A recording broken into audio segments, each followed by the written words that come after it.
जय श्री राम मित्रों। आज हम बात करने वाले हैं एक ऐसी टॉपिक के बारे में जो आपने न्यूज में ज़रूर सुना होगा। टैरिफ। टैरिफ है क्या चीज़, चलिए जानते हैं। टैरिफ यानी आयात कर, यानी जब कोई देश दूसरे देश से आने वाले सामान पर ज़्यादा टैक्स लगा देता है ताकि वो महंगा हो जाए और उसकी बिक्री कम हो जाए। मान लो भारत की एक कंपनी पंखे बनाती है, वो पंखा अमेरिका भेजती है और वह पंखा 100 रुपये में वहाँ बिकता है। अब अमेरिका ने उस पर टैरिफ लगा दिया 20% का। मतलब यह हुआ कि अब जो वही पंखा 120 में बिकेगा, जो पहले 100 रुपये बिकता था अब वो 120 बिकेगा। अब अमेरिका का ग्राहक 120 वाला महंगा पंखा क्यों लेगा, वो तो वहीं से खरीदेगा ना जहाँ सस्ता मिलेगा।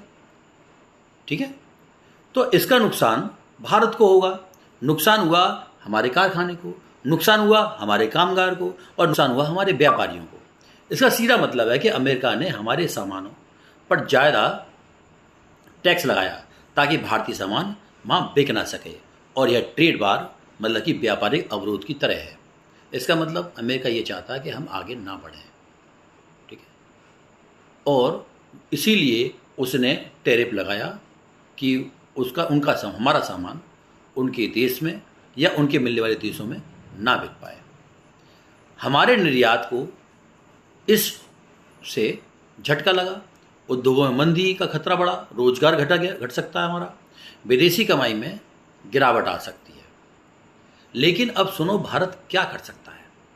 ये चुनौती है पर अवसर भी है। जब दुनिया ने भारत को रोका, भारत ने नया रास्ता खोजा। टैरिफ लगेगा तो हम घरेलू बाजार को मजबूत करेंगे, इनोवेशन और निर्माण पर ध्यान देंगे। भारत अब सिर्फ सस्ता बाजार नहीं बल्कि गुणवत्ता का ब्रांड बनेगा। युवा उद्यमी बनेंगे, रोजगार मांगेंगे नहीं, हम देंगे। आईटी सेक्टर में, कृषि में, टेक्नोलॉजी में, हर क्षेत्र में भारत नई कहानी लिखेगा। अपने माल की क्वालिटी ऐसी बनाएं कि दुनिया कहे कि भारत का माल महंगा सही लेकिन टिकाऊ है। मित्रों, टैरिफ एक दरवाजा बंद करता है, लेकिन भारत वो देश है जो बंद दरवाजों में खिड़की बनाता है। हम झुकेंगे नहीं, अब हम बनाएंगे, बढ़ाएंगे और दुनिया को दिखाएंगे भारत अब आत्मनिर्भर नहीं असरदार बन गया।